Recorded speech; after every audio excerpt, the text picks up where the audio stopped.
आप सोच भी नहीं सकते एक छोटी सी टाइपो, सिर्फ एक गलत कमांड और दुनिया का आधा इंटरनेट क्रैश हो गया।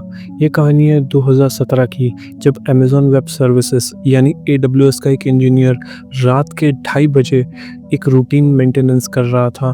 वो अकेला था, थोड़ा थका हुआ और बस एक कमांड लिख रहा था। एडब्ल्यूएस का S3 सर्विस जो दुनिया भर के वेबसाइट और ऐप्स के लिए फाइल स्टोर रखता है, उसमें एक छोटी सी प्रॉब्लम आ गई थी।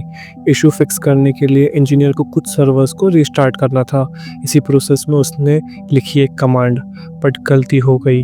वो कमांड थी sudo rmrf no preserve root slash. ये कमांड बेसिकली सिस्टम को कहती है पूरे रूट डायरेक्टरी को तुरंत डिलीट कर दो बिना कुछ प्रिजर्व किए। ये नहीं होना चाहिए था।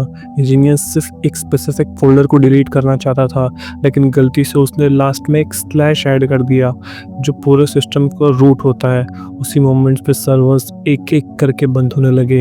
ये सिर्फ छोटे सर्वर्स नहीं, ये वो क्रिटिकल सर्वर्स थे जो AWS के S3 के कंट्रोल प्लेन को चलाते हैं, यानी मेटाडेटा, इंडेक्सिंग, इंटरनल कम्युनिकेशन, सब कुछ। एक के बाद एक बड़े ऐप्स और वेबसाइट्स क्रैश होने लगे। क्वोरा, ट्रेलो, स्लैक, नेटफ्लिक्स जैसी वेबसाइट्स भी क्रैश होने लगी। सभी पे या तो 500 इंटरनल सर्वर एरर आने लगे, ये पेजेस ब्लैंक हो गए। पूरी दुनिया में डेवलपर्स कंफ्यूज थे कि क्या हो गया। ये कंपनीज को डेटा नहीं मिल रहा था, APIs डाउन थी, अंदर का पैनिक अलग लेवल था।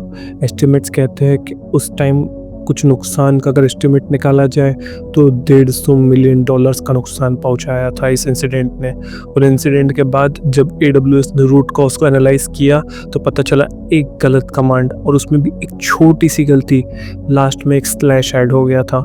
ये बताता है कि दुनिया का सबसे सिक्योर इंफ्रास्ट्रक्चर भी ह्यूमन एरर के सामने वल्नरेबल हो सकता है।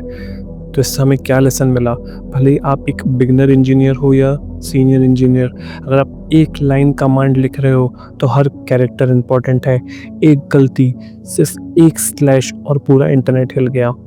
तो अगली बार अगर आप टर्मिनल खोले और कुछ टाइप करें तो सोच समझ के करें, कि हो सकता है अगला $150 मिलियन का टाइपो आपके हाथों हो।